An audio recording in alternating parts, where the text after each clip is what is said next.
moving on to the next team, we still got 3 teams left, and we're already at Oklahoma, which who would have thought that they would be the 3rd team here, but they went 11-2 last year, 7-2 in conference play. They lose Lincoln Riley. They lose Caleb Williams. They bring in Brent Venables, so they're kind of having a major culture shift right now. Dillon Gabriel is going to be their quarterback. Jeff Lebby's in to coach the offense. Year one for another new coach. Their schedule layout is UTEP, Kent State, at Nebraska, Kansas State at TCU, Texas, Kansas, bye week, at Iowa State, Baylor, at West Virginia, Oklahoma State, and close the year at Texas Tech. Okay. Yeah, I mean, I'm really down on Oklahoma. I see that they've been. I know the betting odds don't necessarily mean what they're about fans betting and not necessarily about the actual strength of the team, but they've been kind of resoundingly placed out there as the favorite in the conference again, which I think is insane. And I know their fans are really high on them too.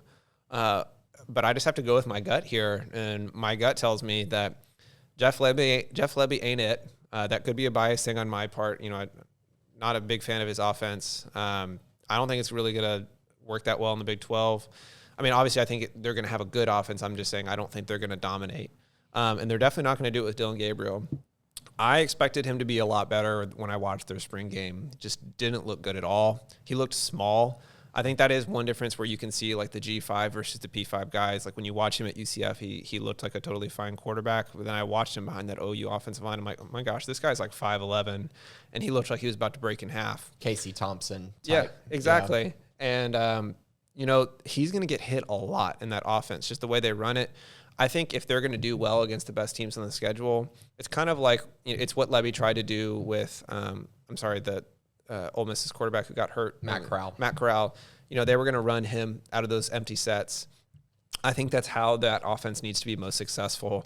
And Gabriel just looks like a guy like you can't do that every game, and you probably can't do it most games. And so I think this is a situation to where like if everyone stays healthy and the culture stays good, like they definitely should be like finish 4th, 5th in the conference, something like that.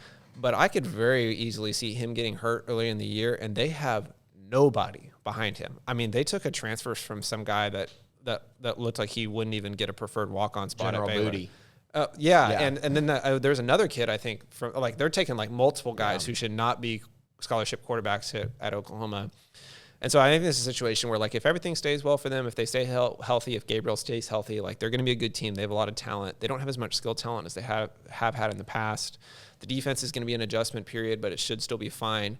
But I think it's a situation where like if Gabriel gets hurt early on and they don't have anybody to replace him, like they could be seriously, like they could really be fighting to get 2 or 3 conference wins if that kind of disaster happens, which I know you could say that for a lot of teams, but OU is particularly like has nobody behind Gabriel. And I think that's a real problem for them because he looks like he's about to get hurt on every snap. Yeah, it's very concerning for sure, especially when your over-under is 9.5 wins. That is it's a very big number. That's a historic type. OU always wins this much.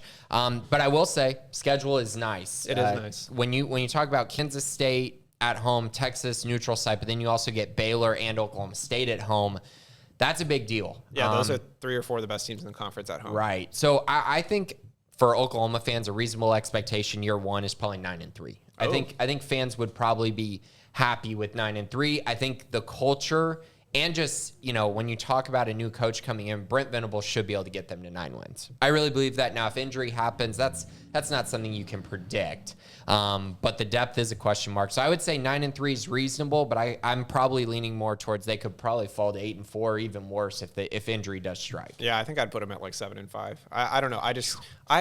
When you go with this kind of stuff, like it's the Big 12. Like these things are crazy, and I think you really have to trust your gut. At least that's what I tell myself. Mm-hmm. And I just watched that spring game, and it just doesn't feel right to me in year one. Yeah, year 2, year 3. But this year and in this conference, it doesn't feel right to me. I can definitely see that.